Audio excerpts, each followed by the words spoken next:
had an enjoyment of horse racing, but only as the most ignorant layman you can imagine. Coming into the middle of a famous horse racing story like this, with some of the most famous trainers in the business, and a story that is almost mythological. The horse that was brought up on an allotment that goes on to be an incredible champion. The responsibility of telling that story authentically and honestly was a great responsibility. So one of the first things that we did was find some experts in horse racing and experts in the horse world who could advise us on how we could do this the best way possible. So we were lucky actually we got in touch with the Devil's Horsemen, who are these amazing horse masters and who provide horses for things like Game of Thrones and the biggest films in the business, and they were really wonderful in advising us on how we can realize the most exciting, thrilling races possible in a safe and managed way. Now, look, this is definitely a feel-good film, of that there's no doubt. Can you give a short synopsis of the film for the benefit of our listeners? Yeah, so it's about Jan Vokes, this incredibly strong-willed but ordinary woman who lives in the South Wales Valley. She works behind the bar in the local club.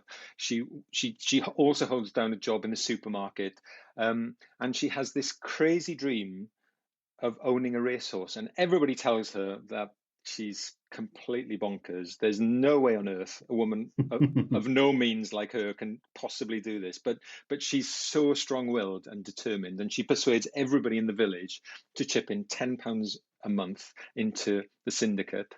And eventually they collect enough money to be able to breed a foal, who then they raise on the allotment at the back, send him to be trained.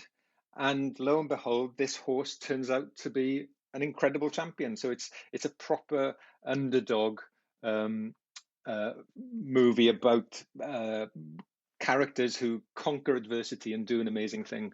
And was this a project dear to your heart? How did you come to be director of Dream Horse?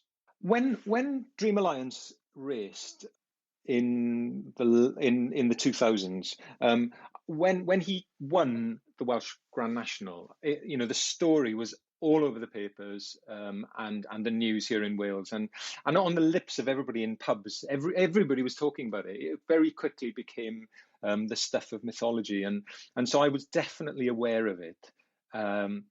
And when the producer got in touch with me, Catherine Butler, and she'd been working with Neil Mackay on a script, and she said, I want to make a movie, a fiction movie of this story.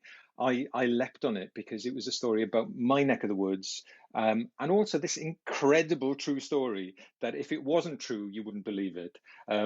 About hope, about a woman who brings hope to a community that's been forgotten, a downtrodden community where all the jobs have gone and people have lost that sense of hope. And it feels like a story about regeneration and rediscovery of a sense of purpose. And it felt very resonant to me. There had already been a documentary about the real-life story of Dream Alliance called Dark Horse, made in 2015. I love the quote by one of the stars of this film, Damian Lewis, who plays the syndicate manager, Howard Davis, who, on watching the documentary with some friends in 2015, said, and I quote, "Well, if that's not a movie in 5 years' time, none of us know anything about film." Clearly prophetic words. Did Dark Horse serve as a good platform for the making of Dream Horse?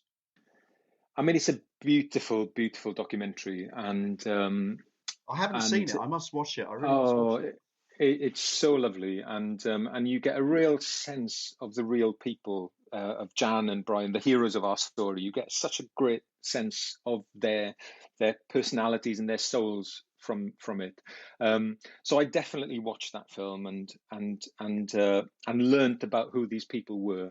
But when we came to make the fiction film, what fiction can do that documentary can't is put the audience right in the middle of the story as it's happening. This isn't a story that's being told retrospectively from I told about something that happened in the past. In our film, it's something that happens in the moment, and we experience every bit of thrill and spill and the ups and the downs of Dream Alliance's story. We experience it in the moment with our characters, so it feels like fiction can serve the story in a very different way to this documentary. And I think the real life characters, Jan Vokes, Brian Vokes, Howard Davis, were involved very much, weren't they, in Dark Horse and indeed in Dream Horse, weren't they? They were very involved in both, as I understand it. Yeah, they were absolutely pivotal. And Neil, the writer, specializes in adapting these true life stories for the screen. And he spent a very long time with Jan and Brian and Howard and Angela and the rest of the syndicate, talking to them, listening to their stories, understanding who they were, where they were from, what happened with Dream Alliance, how did the story come to pass? You know, at what point did they turn to Philip Hobbs? What was Philip Hobbs's reaction to somebody turning up with a horse raised on an allotment? And so the truth of what really happened is very much in every piece of writing, in every line of dialogue in this film. And then when we were shooting, the real Jan and Brian and Howard and Angela came to the set. They got to meet the actors who were playing them, and build up a relationship there. And there's a little surprise at the end of the film, where we catch a glimpse of the real characters with our actors. Well, that sort of very neatly leads me into my next question, which is I get the sense there was a real community feeling and a sense of camaraderie in the making of this film. And I even read that the entire cast would often burst spontaneously into song, often in four-part harmonies. I guess rather appropriate given the Welsh nation's penchant for singing. I'm assuming that can only help a director having that sort of atmosphere and bonding on set, particularly in a film like this. Yeah, I mean, what the Welsh are famous for singing, and it only takes a few of us to gather together in a pub or on a bus before we've burst into song. But I think it speaks of our sense of community. We love doing things together, and one of the wonderful things about this story is that the true story is that it was about a community of a community that was really suffering, and a community of people who maybe in some way had lost their sense of purpose and hope, coming together and doing something as a group, for the sake of it. They weren't in it for the money, they weren't in it for the fame and fortune. They wanted to do it just for the fun of it. And I think that rubbed off on us as a cast and a crew making the story. It was so enjoyable. It was such an enjoyable film to make, and I hope that that's baked into the film. So when audiences come and see the film, they'll also be able to share in the fun and the spirit of camaraderie and community, and that uplifting sense of hope, that infuses this story. Yeah, well, certainly the enthusiasm comes across in the way you're speaking about the film with great passion. Obviously, as well as the real life characters are all portrayed on film, we have the horses. Now, equine welfare is a big issue in the racing industry and syndication, and rightly so. And I was struck by how the horses used in this film, some 39 in all, including 21 thoroughbreds, and indeed 7 who actually played Dream, the star of the show. I was really touched and impressed with how they were treated with the same level of consideration and compassion almost as for the actors. So, the horses would be given breaks. You'd be bringing on the quicker horses to star in the parts of the races which required faster horses. I was really touched by that. Maybe you could expand upon that for us. Yeah, I mean, the health and safety of our animals and our crew and cast was of utmost importance making this film, and we were very careful to work with experts, led by the Devil's Horseman, but we had trainers Tim Vaughan and Robbie Llewellyn working with us as well, and we took their advice, as to what can we ask a horse to do in a day. How much work can a horse do in a day safely? And we always broke every piece of the race down into a section of 2 furlongs, so the horses would never run more than 2 furlongs at a given give and stretch, and we'd always have them in rotation, so that whenever a horse was becoming tired, we'd switch for the next pack of horses to come along. And it's a positive story about the love people have for horse racing, and we wanted the experience of making it to be a positive experience, both for us and for the animals involved. So that was foremost in our minds whilst we were making the film. And were the trainers people like Tim Vaughan? Were they very helpful? I guess they were. Did they enjoy working on this sort of project? I think they did. I think they did. I mean, filmmaking is very slow. It's a very slow process. There's a lot of waiting and hanging about, and then there's a short flurry of activity whilst the take happens, and then there's an awful long time to set up. So the rhythms of filmmaking are very different to the rhythms of horse racing.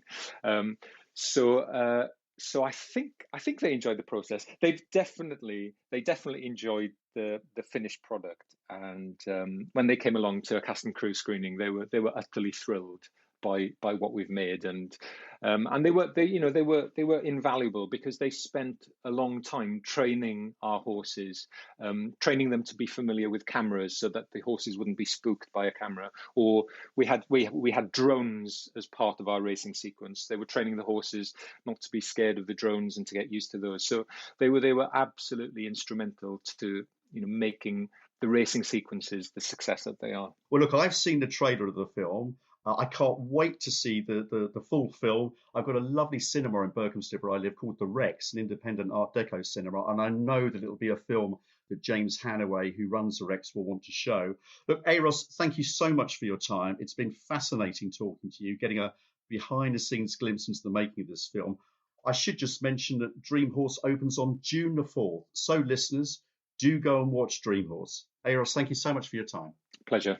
Well, what an interesting guy Euros is. I think, Phil, the film will be a big hit, even with non-horse racing fans. And, I think it's a bit like an equine full Monty, but without the nudity. What do you think? Well, I haven't. I've been saving myself to watch the film in the cinema, so I haven't seen the trailer, so I couldn't comment on that. But it'd be great to get some conversation going about the film. It's a really nice story, and it's going to be one of those things that's going to promote horse racing. So if anybody out there actually watches the movie soon after the launch, then why don't we get a bit of conversation going on Twitter? If you tag in the Racecourse Syndicates Association, which is at RSA Syndicates, with what you think of the film, then Simon and I can make sure that the RSA is responding on those and getting a bit of conversation going, which can only be good for the sport. Absolutely. Also good for the sport would be the long-term success of the Inside the Rails podcast. So I will issue that reminder again, that if you get the opportunity to recommend us to a friend who likes their racing, then that would be much appreciated. The more listeners we get, the longer we can go on, and the more times we'll be able to secure guests like Euros to come on to the podcast. Absolutely, Phil. Well, that just leaves me to thank co-host Phil Boyle, very special guest Euros Lynn, the RSA for sponsoring Inside the Rails, producer Callum Ronan from Callum Ronan Creative, and you, the listeners. Crowds are back. The world's most famous flat race, the Derby, is just around the corner, and is a fabulous feel-good film about a successful syndicate, Dream Horse, coming out on June the 4th. Goodbye.